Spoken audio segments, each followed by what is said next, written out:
نبی کا وفادار ہوگا جس نے داڑیاں ملا کر گٹروں میں پھٹوائی ہوگی اور نبی کا دل دکھایا ہوگا، جس نے نمازوں کے وقت میں مسجد کے زینوں پہ بیٹھ کے موبائل کے گیم کھیلے ہوں گے، اللہ اکبر، جس نے نبی کے دشمنوں کے ساتھ رشتے داریاں کی ہوگی، نبی کے گستاخوں کو اپنی بیٹیاں کی ہوگی، ان سے بیٹیاں دی ہوگی، جن کی بیٹیاں بیوٹی پارلروں میں سجنے دھجنے کے لیے گئی ہوگی، ان کے ساتھ کیا ہوگا؟ کیا ان کو بھی نبی تھپڑیاں دے کے سنائیں گے؟ میں ان کو نبی کا غدار تو نہیں کہہ رہا ہوں، لیکن یاد رکھو، غور سے سن لو، نبی قبر میں آئے، تصور کرو، باپ چلا گیا، بھائی چلا گیا، ماں چھوٹ گئی، بچے چھوٹ گئے، سب چھوٹ گئے، کس کا سہارا تھا؟ بولو کس کا سہارا تھا؟ حضور کا سہارا۔ اب حضور قبر میں آئے اور آپ کو اور ہمیں دیکھا، اللہ نہ کرے، اللہ نہ کرے، ہزار بار نہ کرے، اللہ کسی دشمن کو بھی وہ دن نہ دکھائے، اللہ کسی دشمن کو بھی وہ دن نہ دکھائے، کس کا سہارا رہ گیا؟ اے بے قصور آقا، اب تیری دعائیں، صرف حضور کا سہارا ہے، باقی سب سہارے چھوٹ گئے۔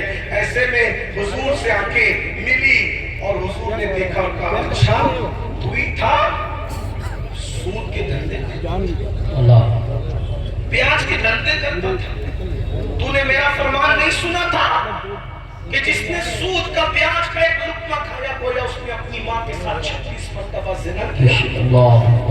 تو ہی تھا نماز کا مذاق اڑاتا تھا، تو ہی تھا جو مسجدوں کے دروازے پہ بیٹھ کے کھیل کرتا تھا، لیکن تجھے مسجد میں جانے کی توفیق نہیں تھی، تو ہی تھا جو اوور اسمارٹ بننے کے لیے جینے سے داڑیاں ملا کر گٹروں میں پھٹواتا تھا، تو ہی تھا جس نے شریعت کو پیٹ کے پیچھے ڈال رکھا تھا، اور ایسے کو حضور جلال میں ہے، اس سے اللہ نہ کرے، اللہ نہ کرے، غضب سے ان کے خدا بچائے، جلال باری عتاب میں ہے، اللہ حضور جلال میں آ جائے، غصے میں آ جائے اور منہ پھیر کر، چہرہ پھیر کر، رخ انور پھیر کر تیری قبر سے جلال میں غصے میں واپس چلے جائیں۔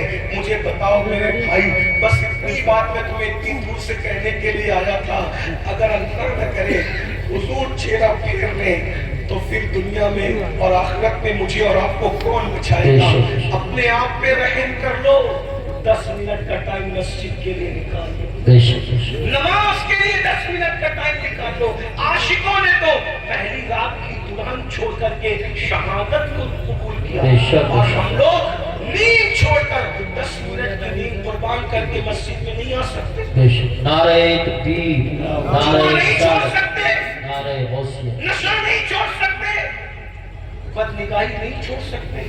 یہ میری مائیں اور بہنیں بیٹھی ہیں، بیماری سے بچنے کے لیے لوگ منہ چھپا سکتے ہیں، کووڈ سے بچنے کے لیے، اور حضور کی خوشی کے لیے عورتیں پردہ نہیں کر سکتی، نہیں کر سکتی پردہ۔ سیدہ فاطمہ الزہرا کے پردے کا عالم یہ ہے کہ ان کے دوپٹے کو کبھی چاند و سورج نہ دیکھے، اور ہمارا حال کیا ہو گیا؟ اس لیے اللہ کے لیے توبہ کرو، حضور کو مناؤ، حضور کو راضی کرو، آقا راضی ہو جائیں گے، آقا سے وفا کرو۔